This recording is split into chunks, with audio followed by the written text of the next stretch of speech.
that route, but you never know. So we'll see how that shakes out. All right, moving on to the next camp battle here. Running backs, the backup roles. Okay, initial question was keeping Josh Jacobs, Emmanuel Wilson, Marshawn Lloyd, and Chris Brooks, or just the first three. Now, we got injuries that are playing a role in this, as it always does, right? Marshawn Lloyd with the groin out since first padded practice, all right? And Wilson with a knee tweak, not serious, short absence, won't play Saturday, okay? So keep in mind, that's what you've got going on with the running backs. So you got Marshawn Lloyd and Wilson missing time right now. That opens the door for Chris Brooks. He's rugged. He's versatile. We talked about his pass blocking ability, his ability to catch the football out of the backfield. Matt LaFleur really, I mean, we've seen them use him in that left sidecar lead block role in our pony package as well, right? In the double sidecar gun sets. So, Matt LaFleur really likes the versatility he brings to the table. There's no doubt about that. Now, undrafted rookies, Amar Johnson, we talked about him, right? From the Jackrabbits there, played alongside Tucker Kraft, if I remember correctly, or at least went to the same alma mater. Amar Johnson, he did everything he could possible with his opportunities at a smaller school. But it's still a smaller school, and you know how scouts and pro personnel departments, they're always going to look at it that way. Amar Johnson, to me, is leading the charge here in this role. You got Jalen White that's in there as well, plus Israel Abanikanda. Nice. Gets drafted. Nailed it. To prove roster worth. So what we're looking at here is, let's assume Marshawn Lloyd and Emmanuel Wilson will be healthy. I think they will be healthy, as we, churn out our 53-man roster. So if they both make the roster, now the question becomes, do you keep Chris Brooks being the fourth running back, or do you try to stash Chris Brooks on the practice squad? And on top of that, is there any chance, any way possible that one of these other three guys, Johnson, White, or Abanikanda, beats out Chris Brooks for that fourth spot if you decide to go that route? What do you guys think about that? Man, I just think that Matt LaFleur likes Chris Brooks too much. The way that he used him in late in the last season and in really key situations, I just feel like that LaFleur, when he likes a guy, he's going to probably pull for that guy. And I don't even think that I think there's a chance that Chris Brooks might not even make this team, and we could probably sneak him out of the practice squad. But it is enticing to look at guys like Izzy or Iggy and Amar, as Coach Lynn is calling him right there. And, running back is such an odd position, because I feel like that's one of the few positions where guys like UDFAs, guys from small schools, they can just come out of nowhere and splash. And it just depends on if they get a break and, what's going on with the team and the lineup. I think we're really blessed to have the running back room that we do. I think we're very sturdy with the first two. I love Emmanuel Wilson. I wish I could see him play tonight. Obviously, we know the absolute beast and leader we have in Josh Jacobs. That third string running back, though, man, that is going to be an interesting camp battle. As multiple people have said, I'd hate to be the guy making those cuts. That is one that I just wouldn't want to do. Yeah, same. Coach Lynn says in the chat, Amar and Izzy going to get an extended look for sure, Tim. This is what's exciting about preseason football. I can't wait to see Amar Johnson. And what if Amar Johnson pops the way that our boy Emmanuel Wilson did a couple of years ago? Yeah. Remember the first time we seen him? He was design stretch left and took it back B gap right up the sideline, and it was off to the races, man. Yeah, it's one of the things that makes preseason football really fun to watch when you're watching the game, because you got guys out there playing for their NFL lives every week, and they're going to do what they can to flash or to, show up on film, for the staff to make it difficult to cut them. To that point, I agree with Matt LaFleur. I mean, I like Mr. Brooks. I mean, he's the front runner for me for that final spot. At the end of the day. But it also depends on, is he going to continue to build on the performances we saw from him last season? If he takes the slightest step back, and anybody else, whether it's Jalen White or Johnson or anybody on this roster, flashes a little bit, that can have a ripple effect throughout the rest of your training camp and preseason. And it could be the difference in you making this team, not making this team, or, being a practice squad guy or getting an outright release, depending on, how cut down kind of shapes up. So, I mean, I feel good about this running back room. I'll tell you that. I mean, rooter to the tutor, as they would say, right? I mean, let's not forget about the Savion Williams factor too. We've talked about him being a dual, triple, quadruple threat kind of a player.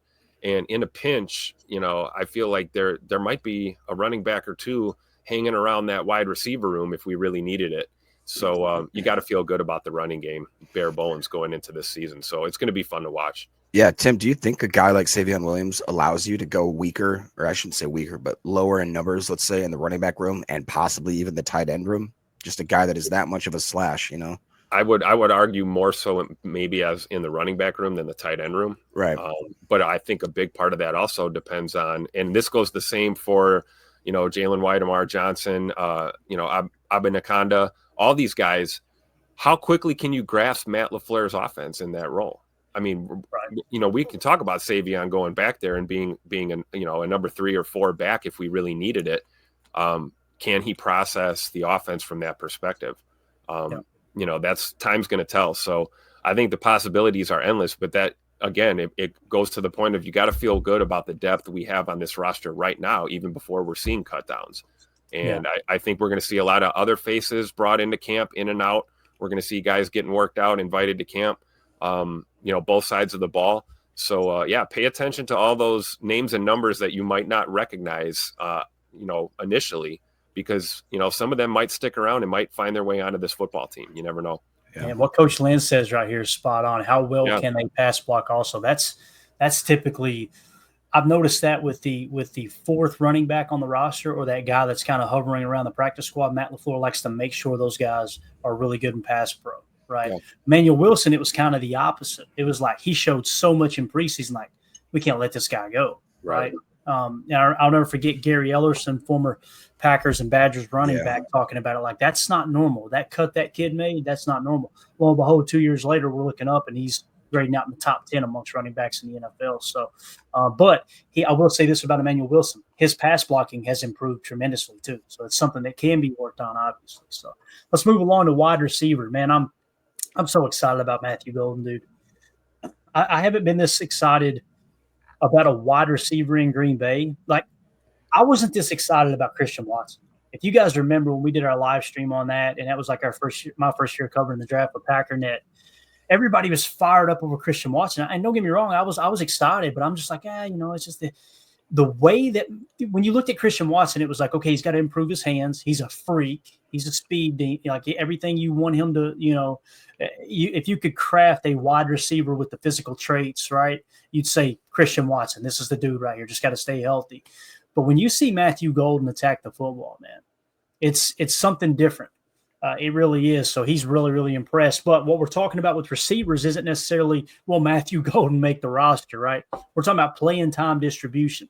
So likely week 1 group will be Romeo Doubs, Jaden Reed, Dontavion Wicks, first rounder Matthew Golden, third rounder Savion Williams, and either Malik Heath or Mecole Hardman, okay? Heath versus Hardman, unsettled. Heath's a physical blocker. Hardman's proven returner. So you got Hardman with the take the top off speed and the agility to be a great returner. Malik Heath, physical blocker, and he led the Packers in catch rate over expected, believe it or not. Minute amount of snaps, but nonetheless still led in that. The core snaps to proven, Doubs, Reed, Wicks, Golden has acclimated quickly, being highly productive in camp's first 8 practices, forming a big 4. So it kind of feels like those 4 are at the top of the food chain here. Obviously, Williams, limited by prior labrum surgery and recent concussion, but returned fully Friday, has time to earn a niche role. So when you look at it here, in terms of playing time, what I personally want to see is Romeo Doubs, Jaden Reed, and Matthew Golden on the field, and then work Dontavion Wicks in. Now, if Dontavion Wicks continues to build off the little bit of momentum he had, granted, I think he had a calf injury early in camp here, so that's going to set you back a touch. I would be totally on board with Dontavion Wicks surpassing Romeo Doubs if he earns it. But, boy, it feels like Romeo Doubs is in a real good place this year, Tim. You've been at camp. I seen yesterday he was over at the crowd leading the Go Pack Go chant. You see, all the footage that's come out, he seems like he's in a much better place mentally this year. He's happy. He's doing stuff like this constantly. Yeah. Like it just seems like it's almost like he got good news behind the scenes. What if they did extend him? I think it's highly unlikely, but if he comes out and balls out this year, maybe they do keep Rome around. I was going to say, on top of all those points, which are absolutely 100% accurate and true, he's having a pretty damn good camp so far. Mm-hmm. I don't know if you guys have been watching, but iron sharpens iron, as we say, right? And I've seen Rome cook more than one of our DBs more than once during this training camp. We've seen one-handed grabs. We've seen the full gamut of Romy Rome in the house. Watch him out. So I think it's perfectly possible that we could be having conversations at one point about possible trades to seeing him get extended. I think that's a valid point. And you don't know how this room is going to really shape out. But that whole look of Malik Heath or McCole Hardman, if it comes down to those two guys, you want to see me have a stroke on a live stream. Yeah. Figure out who to pick. It's going to be one of those two guys, because you guys know Malik Heath is a dog, and one of my favorites for the last couple of years on this football team, watching him kind of progress up the depth chart a little bit. But then you get, 3-time Super Bowl champion McCole Hardman coming into your receiver room. It's going to be really hard to convince me that McCole Hardman's not on this football team. Not just for what he brings to the return game, but also as a receiver and a leader among a room full of young talent. You've got kind of a veteran leadership in there. So at this point in camp, I know it's early. We haven't seen preseason games or anything yet, but I think McCole Hardman's on this football team now if you're making that decision today. So I don't know what that means for Malik Heath, Right. Keep that super chat up. Jacob, let's get your take on wide receiver, then we'll answer that super chat. Thank you so much, Seth. We appreciate you, buddy. Yeah, I mean, man, if there ever was a year that we keep 7, and maybe like the only thing I can think of is that we are so confident in the offensive line, the rotation that we have with the front 5 and maybe like 3 solid backups. I just, for some reason, kind of think that this may be that year. And that would mean probably we only have 3 tight ends, 3 running backs. You know what I mean? So very scaled down. I just, like Tim just mentioned, there's just too much talent from the front end to the back end to the middle end. I don't know what's going to happen with Dontavian Wicks. He's, to me, the one that's the most up in the air, just because we've seen such hot and cold from him. And we need him to come out of camp and just absolutely show us what he can do, like he did with that. I believe his first season was his better of the 2. And he even admits that, I believe. Yeah. And it does appear that he's kind of shored up the quote unquote drop issue.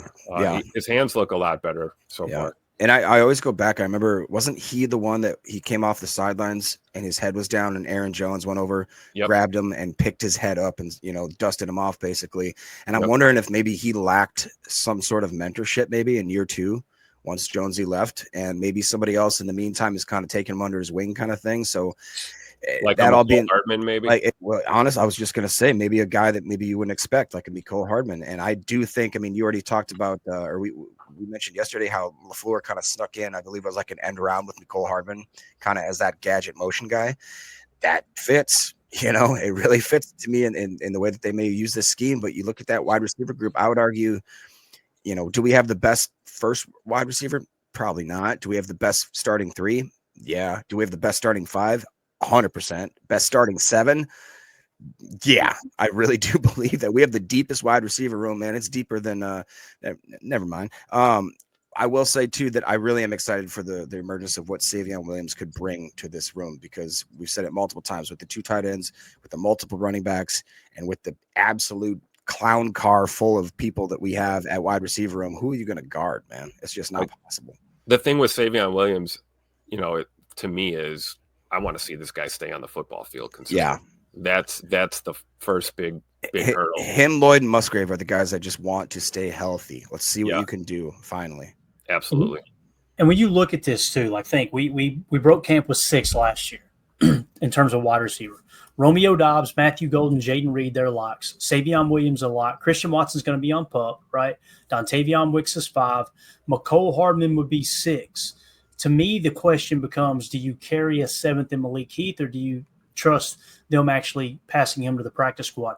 Now, take it a step further. Before we get into tight end, we're going to talk that next. I just want to briefly mention this. When you look at the tight end position, right, what do you have a better chance of doing? Getting Malik Heath to the practice squad without getting poached, or Ben Sims? That's really the question we're asking. Ben Sims, 100%. Yeah, I think Malik Heath gets snatched up with the quickness. Right. So and here's the thing too.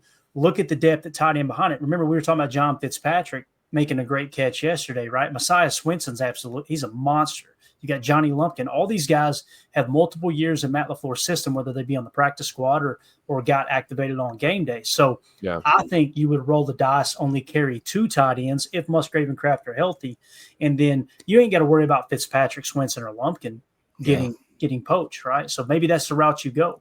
You keep Malik Heath, you carry 7 receivers, you only carry 2 tight ends. Now you can make up another spot somewhere else, but it really comes down to, are you that concerned with Ben Sims getting poached or Malik Heath? So that's really what the question is going to come down to. Let's hit this super chat. Seth Reuter in the chat says Micah Parsons probably not being traded, but ... I love how you went ... space ... making sure we know. That would be a Super Bowl winning move, similar to Reggie White. Normally, I don't entertain these things, but man, listen, Micah Parsons is dominant. The only problem I would have with getting Micah Parsons is you're talking about $40 million a year. That's what you're going to have to pay. Yeah. Now, if people were pissed off about Rashawn Gary making, what was he, $17 million against the cap last year? Yeah, wait till you see Micah's contract. Leading the team in sacks, leading the team in pressures, leading the team in run stops, led the entire NFL in edge defenders in run stop percentage, by the way. I mean, that's even better than Micah Parsons, better than TJ Watt, better than Max Crosby, better than all those guys, right? It's pronounced Max Crosby. So, listen, if you could get Micah Parsons for a 1-year rental, I'd be willing to spend a 3rd-round pick just to have him for 1 year. But to bring on a huge contract like that, and again, I go back to, if Micah Parsons is so great, if Myles Garrett is so great, if TJ Watt is so great, if Max Crosby is so great, how come their teams all missed the playoffs last year? Typically the answer is, it's not his fault. The rest of the team's horrible. Right. Why is that? Playoffs? Don't talk about. Could it be that you're occupying so much cap space that, because let's be honest, Micah Parsons, he's not eating up cap space to the best of my knowledge. His deal, I don't even know what his current cap hit is. I want to say I think he's still on his rookie year or the 5th-year option. I could be wrong there, but it's like, if they weren't the difference makers in the team they're on, if we bring them in, what makes us, especially, and that's the other thing it comes back to, is schematically. Like, with what we did last year to stop the run, you're going to see him play a little touch spot. You're going to see them fire Micah Parsons in to occupy a double team to try to free up a defensive tackle. Do you want to spend $40 million on that, or do you want to keep rolling through these role players that improve your defense to 2nd in run defense, and you finish the year 8th, tied for 8th in sacks? You know what I mean? You were top 10 in pass defense in terms of EPA per drop back. Like, everything screams top 10, top 3, equaling top 5 defense. Scoring, we were top 5 in scoring defense. And now we're going to eat up a chunk of cap space, whether it be $20 million or $35 million, however you want to allocate the cap. That's the only thing that makes me hesitant, Seth. But again, 1-year rental, shoot, bring him in here. Boy, we could get creative with Micah Parsons. But the other thing, too, you bring an outside guy in, and all of a sudden he's getting paid $40 million per. Yeah. Watch it upset the locker room a little bit. That's what Bill Belichick did so well, was he kind of kept everybody in check with the salary cap, so nobody's ego got out of line. It's why you don't hear about the Packers having holdouts. The closest thing we got was Elton Jenkins. That made it 1 training camp practice. He's like, my back's feeling better. I want to get back out there with the guys. It's because of the culture that Goody's created in managing these contracts and not letting any one contract get out of control, other than the quarterback position, of course. And we know that's the way the game goes. So anybody got any thoughts on that? Yeah. Go ahead, Jacob. Sorry. Like you said, we've mentioned too about how we don't want progress stoppers just at a time when LVN seems to be absolutely flashing, just when my boy Brenton Cox is on the rise, just when you got guys like Aaron Mosby and, Baron Sorrell, real draft capital, and guys we actually, and again, I've said it's not coach speak. I think that Matt LaFleur really does believe that he is going to be a force to be reckoned with. So in my opinion, like you said, why bring in a guy out of nowhere, not out of nowhere, but you know what I mean, into a camp that's already been established? We've already got camaraderie. They already have that brotherhood with Wendell and the Ball King and all the stuff that we're doing right now. Don't bring another wrench into that spoke and just expect it to go smoothly. Pay the guy, like you said, you have to, even if it's a 1-year rental. I think Ryan touched on it. He did actually share some of the sentiment that Seth did. He said, this isn't like a normal free agent. This guy's young. He's 26. He's still basically got his whole career in front of him. So was a great.